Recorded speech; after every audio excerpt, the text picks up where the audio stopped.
When I was asked to review a book from the Children's Book Council of Australia shortlist, I was immediately drawn to the enchanting sparkly cover of this book here, and then to the title, The Slightly Alarming Tale of the Whispering Wars. Of course I was intrigued. I wanted to know what the Whispering Wars were and why they were slightly alarming. And then I saw the author was Jaclyn Moriarty and I was sold, as I have previously very much enjoyed some of her young adult books.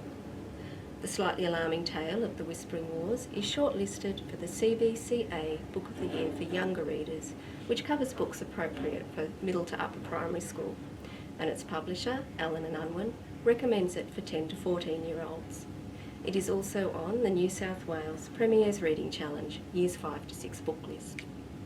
At just over 500 pages, it is definitely not a quick read, but it is certainly an enjoyable one. And most of the chapters are quite short, which helps to make it a less intimidating read. It is a fantasy novel, and it starts off in the peaceful harbourside town of Spindrift, on the edge of the kingdom of gusts, gales, squalls and violent storms.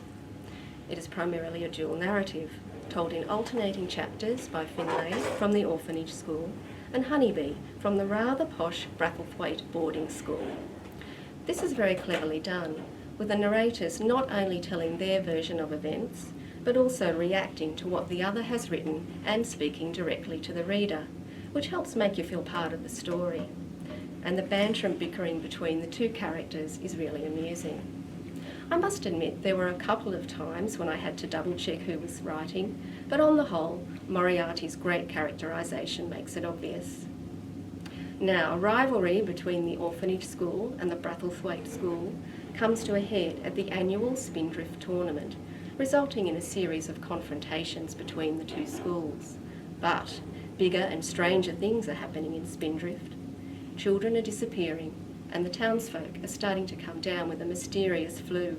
And when the town is invaded and goes to war, Finlay, Honeybee and their friends must put aside their differences and work together to try to rescue the stolen children and help put an end to the Whispering Wars. It is a really entertaining and amusing book, and I found myself giggling out loud quite regularly. But having said that, it does cover some serious themes, such as privilege, prejudice, persecution, and of course war. For although the Whispering Wars are magical, like all wars, terrible things happen, some of which echo events that have occurred in history. While these things are not trivialised, I feel they are told in a way appropriate for the suggested age group. Of course, there are also positive themes, such as the power of friendship, courage, inclusion, and standing up against injustice. The story is really enhanced by Kelly Canby's delightfully detailed black and white illustrations that very effectively portray emotion and help set the atmosphere, as you can see in this one here. I think this one is my favourite. It depicts a real moment in the story, and indeed looking at it gave me a warm fuzzy feeling inside. Moriarty has done a great job of world building, and while there are characters one would expect to find in fantasy books, such as witches, mages, dragons and fairies, Moriarty has added her own details to them, and indeed there are characters I had never come across before, such as whisperers, radish gnomes and sterling silver foxes. And the magic itself is quite unique, and I found the concept behind it rather fascinating. Here is a brief taste with Moriarty's description of witches and Canby's quirky drawing. I don't know how much experience you've had with witches. They're a wicked lot.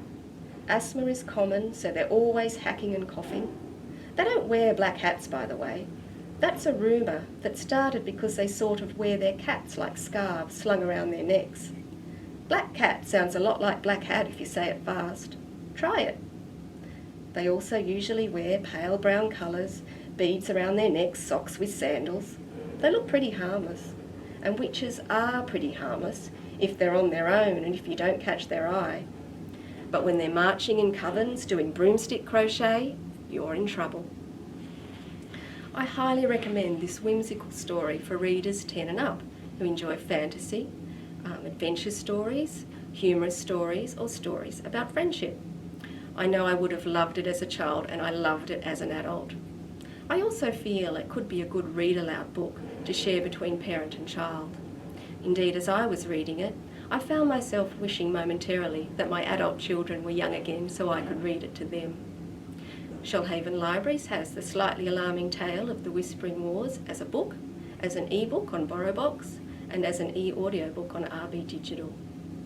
Now, it is a Kingdom and Empires book, and Jaclyn Moriarty has previously written a book, also illustrated by Kelly Canby, called The Extremely Inconvenient Adventures of Bronte Metalstone, which is set in the same world, with events taking place 15 years after the Whispering Wars.